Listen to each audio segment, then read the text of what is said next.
Hello, folks. Oliver G here from the Earful Tower podcast, and I bring to you today the season finale of this mini-series about the French Riviera. And we are talking about art on the Côte d'Azur. By my side, in life and love and light. Especially light. Yes, that's the theme today. It's the theme. Yes. It's me. Yes, Lena Norden G, an artist right. in your own right. And we'll talk a little bit about that in a second. But brief recap of this mini-series. We've done golden rules for visiting the French Riviera. We have done literature and the writers that were in the Riviera throughout the centuries. And last week, we tackled some of our favorite places, the hidden gems, the places people must visit. And little pearls. And this week, it's all about art. And you guys are going to hear from two very special guests, as well as Lena and myself, holding it all together, talking about cinema and capturing the Riviera with a paintbrush. I'm intrigued. Shall we get into it? Let's do it.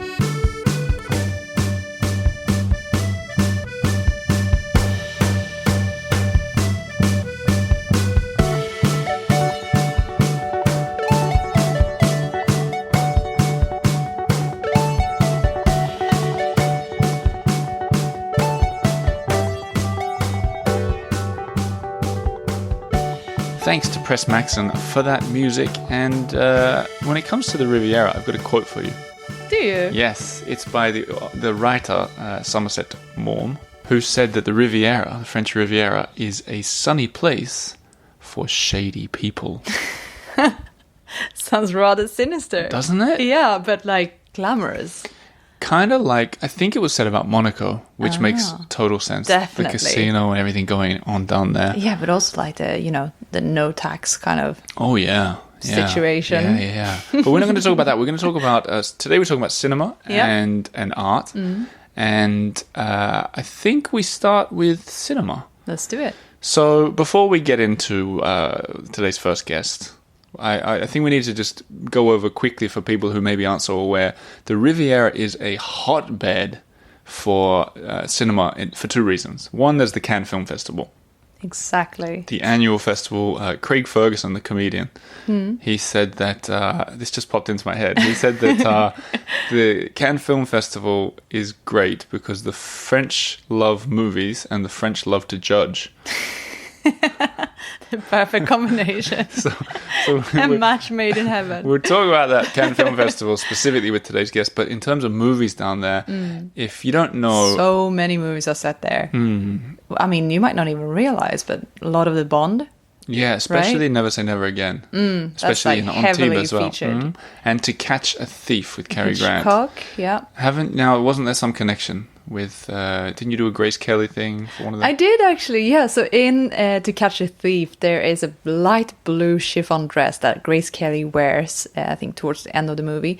And I have actually stolen this and put Who's the thief? Catch me if you can.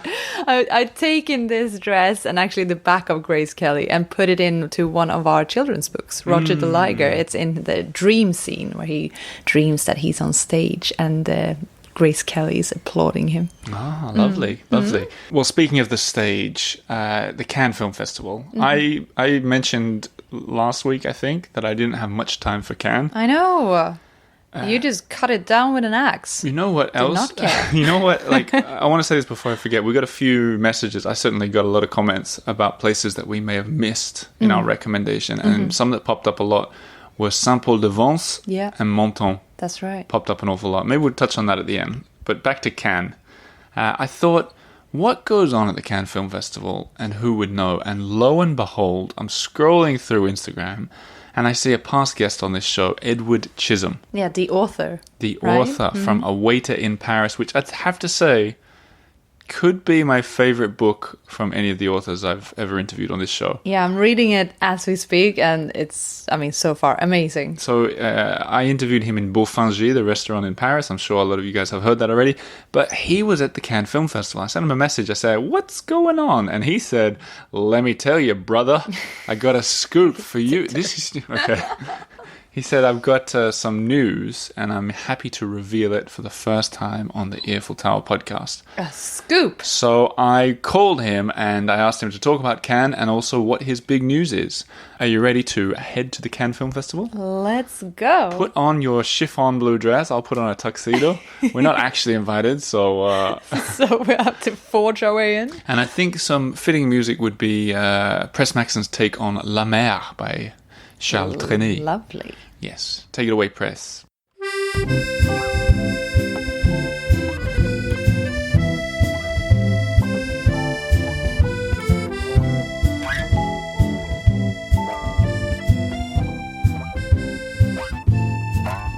Edward, how you doing? I'm good, thank you, Oliver. How are you? I'm all right, but I'm very curious about the town of Cannes, and especially its film festival. I was happy to see that you were down there. So I want to know what you were doing. There's a picture of you down at the Cannes Film Festival, and then what's that festival like? Spill it all out for me. Yeah, so I was down at the Cannes Film Festival because I also work as a screenwriter, but specifically this year I was there because I'm doing an adaptation of my book, A Waiter in Paris, which you had interviewed me on.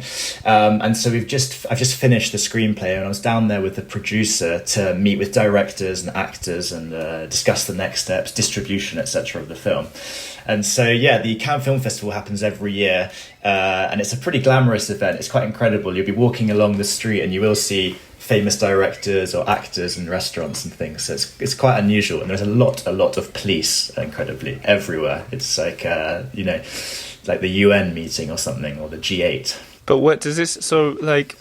We need to rewind a little bit. Firstly, congratulations. This sounds very exciting. And I want to hear more about that. But I want to, like, have you been in, like, you were behind the scenes, or how deep were you, how close were you to Johnny Depp, for example?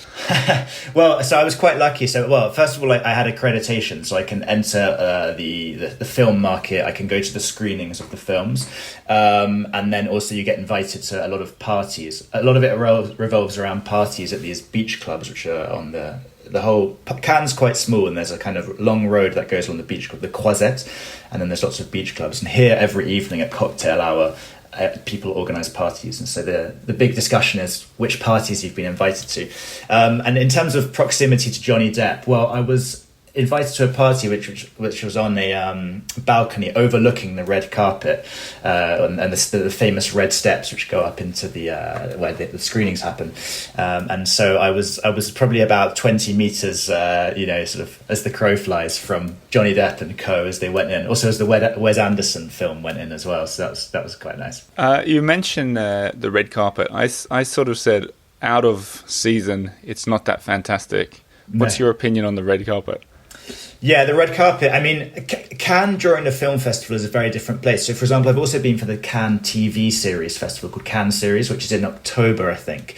And that's much more relaxed affair. And it's quite nice if you're there then, because anybody can get tickets to screenings. Whereas the film festival is a lot more exclusive. It's very fancy. You sense the kind of like glamour because of all the famous people around, really. But yeah, out of season, I find Cannes not a place I would personally visit. It lacks a bit of soul, precisely because it's become a place where, 1 week there's a film festival, the next week it's the real estate festival, the next week it's the advertising festival, and so it has a very a lot of people who come and go, and it's hard to get into the sort of soul. There's not much soul actually, because it's catering for people who are just sort of passing through.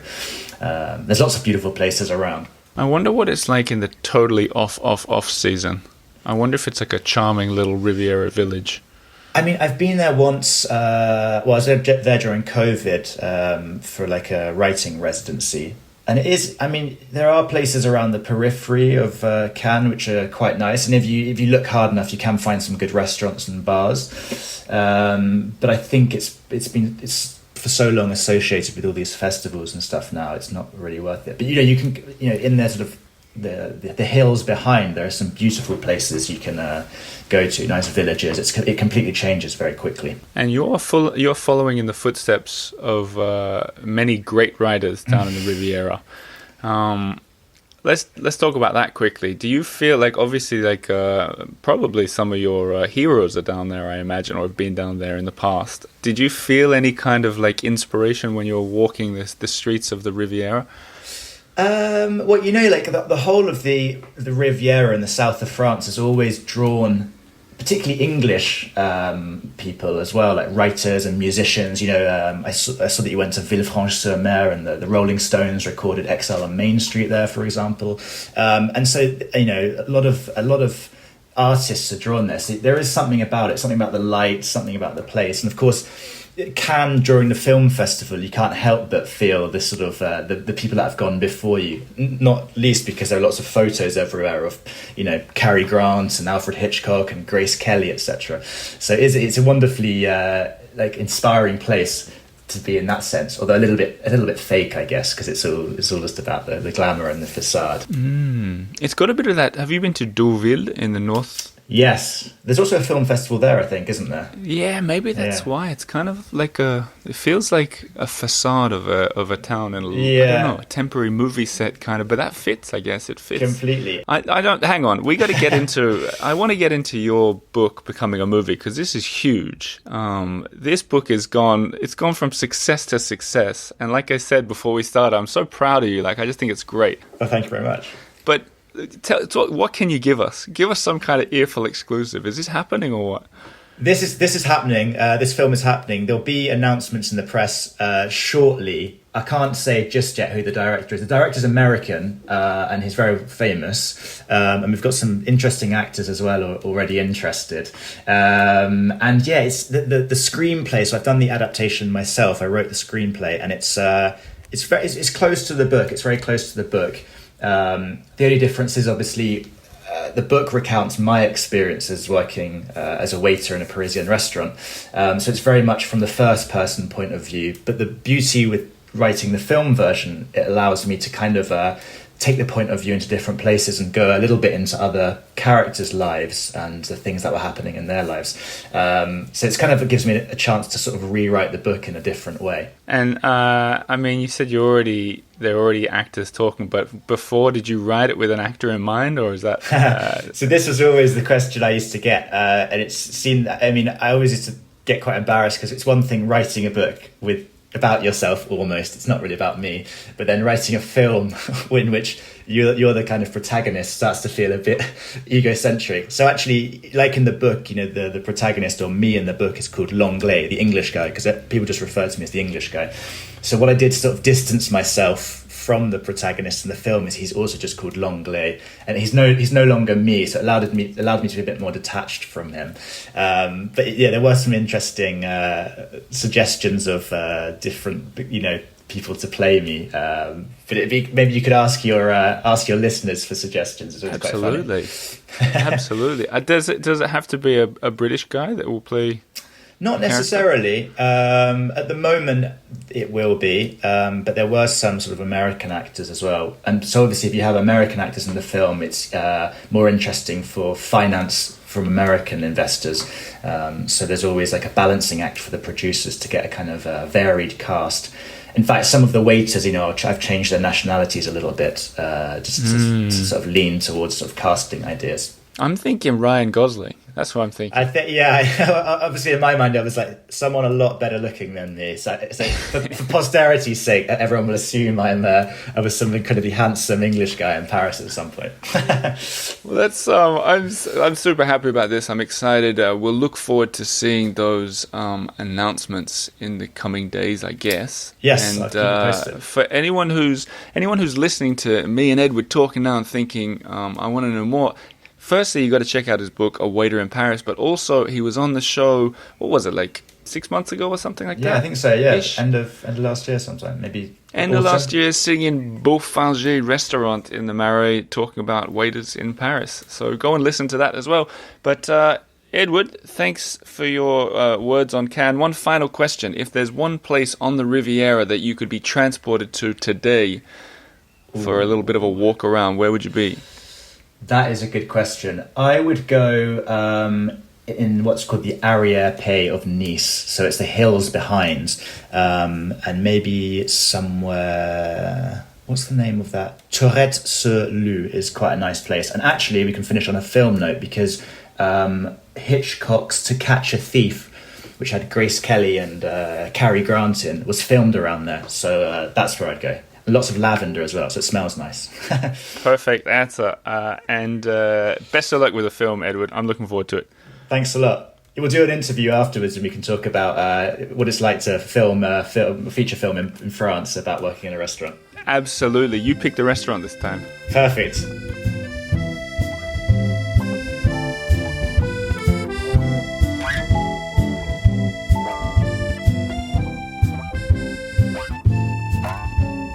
How cool was that?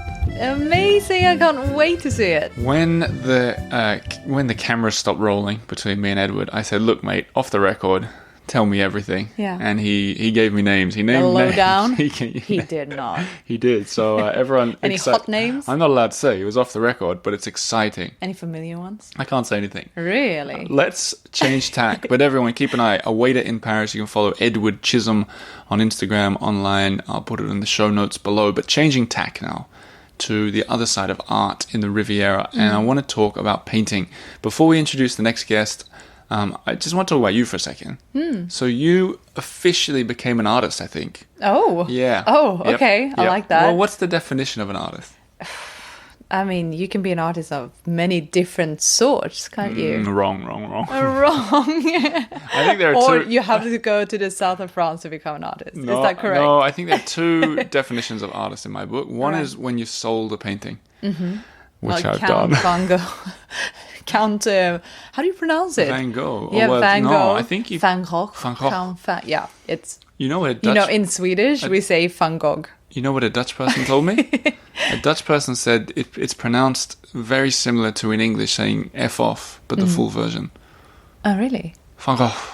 Honestly, yeah, that's what they Oh, told me. wow. Okay. So Van Gogh, it's interesting. In America, I think Van Gogh will do Van the trick. Gogh. And he also was attracted by the south of France, but not the Riviera so much. More Saint-Rémy de Provence. Yeah, and Provence Arles. area. But either when you sell a piece of art, which I've done, true. Canes in sunlight. Is that there? There's an in-joke for people who've been listening for a What while. we're talking about here. But also, I think when you have done a huge public art installation where a crowd of 500 people turned up to see the big reveal, which is exactly what you did this week in Sweden. So because that leads in nicely to the next guest, I think we just focus on that for a second. All right. Do you want to give us sort of the quick summary of what you've been up to? Yeah, okay. So I've been one of 7 artists, Swedish artists, that have been involved in a big public art project, which is to celebrate 500 years of Swedish independence, basically, this year. And so the project itself, it's basically a fence made out of steel, and it's like laser cut, so it's different motifs, and each motif depicts like a happening from history. Yeah, it's like a scene from Swedish history. That's right. And a lot of people it's hard to explain it. It is. But it's a very visual thing. Yeah, like but it's kind art of like often is. it's like you drew it and you sent it in. They scanned it into steel to make a big old fence that they say will stand for 500 years. And it was a wonderful. I urge everyone. I don't think I say this enough. At Parisian Postcards on Instagram, check out her video showing what we're talking about because it is hard to. It is a little hard to describe, but it is very cool. So by the definitions, you are an artist, right? And I was thinking to interview you about all the famous artists who've gone down to the south, the Riviera especially. And then you said, hang on, you said, why not interview the guy that was like the head honcho of this whole fence project? Because he's a famous Swedish portrait painter. Yeah. Who's painted One of the in best France. we got. Yeah. And he studied Impressionism in detail. Yeah, he did, right? And he has painted a lot in France. And so I said, all right, I'll go and meet this guy and talk to him about the artists, the French artists who were impressionizing their way around the Riviera. But before we get there, do you have any thoughts on why they might have gone down, Laura? Well, I'll tell you this. The real subject of every painting is the light. Is that one of yours? I wish. It's one of Monsieur Monet. So Monet is going to come up in this chat that everyone that you're about to hear right now. But for like a brief overview, a lot of the most famous painters of all time spent some time down on the Riviera. There's just something so special with the light, with the atmosphere, with this lifestyle, I think, as well, and the colors. So when we say famous, Renoir, Monet, Picasso, Van Gogh, kind of. Matisse was down there. Cocteau was down there. I think we talked about him in a recent episode. And the best thing is, if you're into all this kind of stuff, there are museums, like loads of museums. You could do a really good art tour down in the Riviera. Like each town seems to have one or two little museums worth checking out. A big shout out to the French artiste Françoise Gillou, who died. So she was an artist who was down there, Riviera. She was on the front cover of John Baxter's book. In fact, we talked about her in the episode. Picasso, who was together with her for like 10 years, was holding an umbrella over her head on the front cover of Baxter's book. Yeah. So we were talking about it, and she just died like this week, aged 101. And there were a lot of headlines, a lot of controversy, people saying, a lot of the headlines mentioned that it was Picasso's ex. Right. And people weren't happy about that. Because she was an artist in her own right. Exactly. Yeah. But so there's another one. Lots of artists that were down there in the French Riviera. But let's talk to Johan Patrickny, Swedish artist, about the light on the Riviera and why perhaps people were so attracted to it in the age of Impressionism.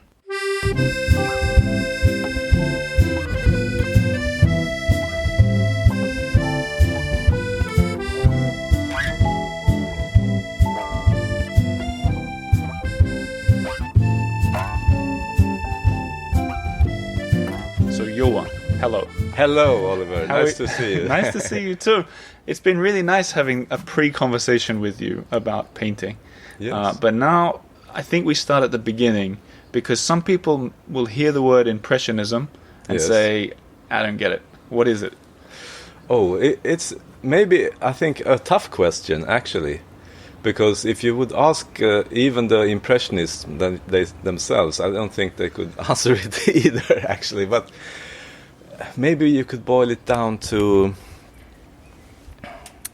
loose, colorful painting, interpretation of light, I would say. Because colors is essentially light, right? So therefore, many of them, they wanted to, for instance, get rid of the black color, you see. So they just used all the other colors except for black. But that was also a bit silly, because then I think there was a art student who came up to Renoir one time, and he wanted to brag about that I've thrown away all my black tubes now with oil paint. And then Renoir said, "Oh, but that's the silliest thing I ever heard, because black is the queen of all colors." Oh, wow. That sounds like a very French response. I don't know. I think so. But I think there is a bit of truth in that they wanted to, because when you really analyze light, especially on a sunny day, there is actually not any black. So I think they wanted to replace the black color with purple instead, and blue. I see. And also that's what I do also when I paint on sunny days outside. I don't use black, actually. Interesting. And color like purple and blue immediately makes me think of the sea. And some of these paintings that we were just looking at now by Monet, who seemed quite fascinated by the sea. Yes, I think so. Yeah. I would like to talk to you about Monet and Renoir especially. But first, you made me think, talking about color, I know a lot of artists love Paris because of the color. And you've been to Paris. Have you painted in Paris, or?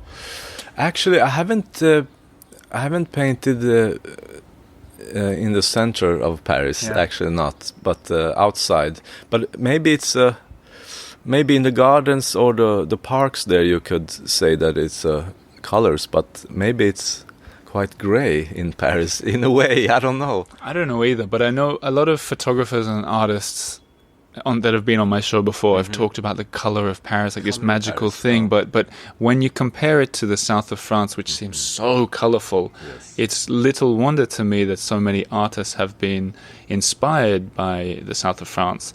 And I'm interested in your perspective. I know that you like Impressionism. Yes, I do. How do you think Impressionism and the Riviera go together? Why would these Impressionist painters maybe have enjoyed it down there?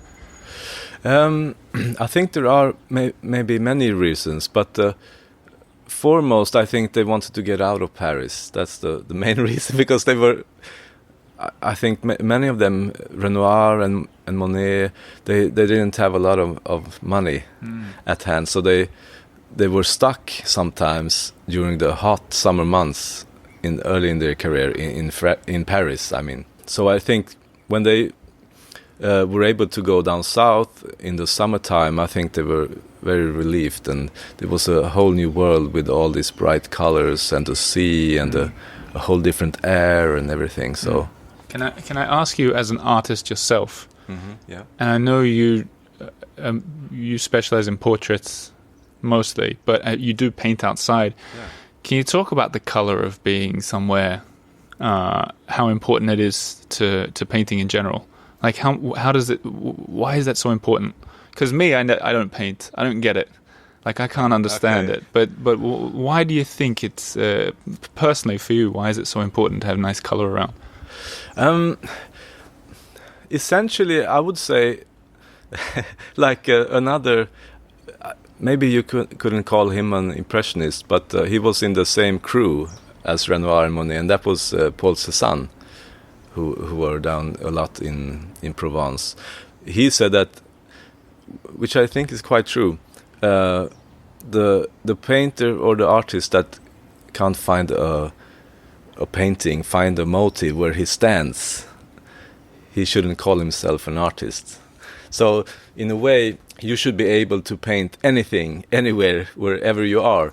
But of course, you want to see new things and experience new colors and new lights and everything. So maybe that's also a big aspect of things, because you want to get out of Paris and you want to go to a whole different climate. So the colors are all different, so you get contrasts and experience new things. So I think that is important. And what about you? Are you the same? Are you sort of like, I can paint anywhere, or I should be able to paint anywhere, or do you feel like you're attracted to certain places?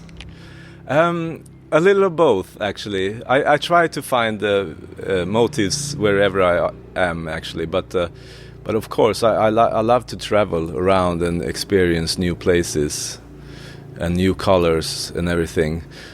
So I would love to go down to the French Riviera. I have never been there, actually. Yeah, next on your list, maybe. Yeah, maybe. Yeah, I love Renoir, so I would love to go to see his museum down there in Cagnes-sur-Mer, for instance. Yes, I've been to. We went to Cagnes-sur-Mer, but we didn't. I didn't even know his museum was there, unfortunately. Otherwise, it would have been my first stop. For people who aren't maybe as familiar with Renoir's work as you are, and if they're going to go down there and visit, or if they're going to research his work, what's special about his work from down there? What's different? I think maybe what's most important is that he bought, I think, that house quite late in his career. So that's when he began to loosen up, I think, even more his style. The drawing is quite loose and very colorful and joyous. I think that's the main part of Renoir. I think it's very joyful. It's funny because when you say that, you remind me of Monet when he got to the end of his life and started losing his vision a little bit, I think. And that's when he painted some of his most famous stuff too, with the water lilies in Giverny. Right. But when I think about it, they're very different to those.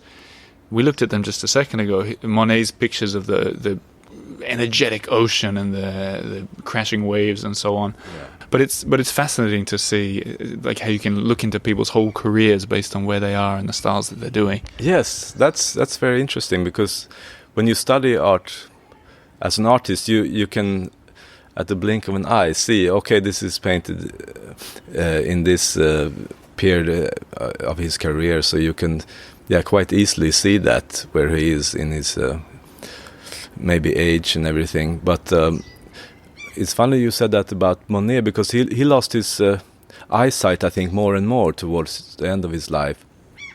And Renoir, he was quite crippled. His hands, I don't know what's the disease is called, but his hands were all crippled, so they had to, I think they had to, he couldn't hold his brushes.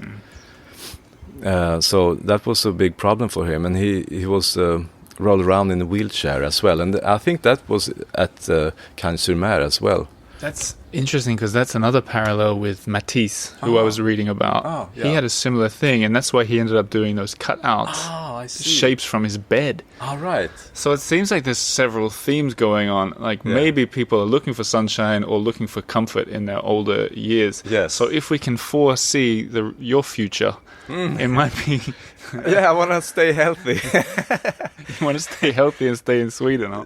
Oh no, I want to stay healthy and travel the world. Well, best of luck to you, and on a personal note, congratulations on the latest project that you've just completed, the beautiful fence in Mariefred. Thank you so much for the chat and the coffee. Thank you, Oliver.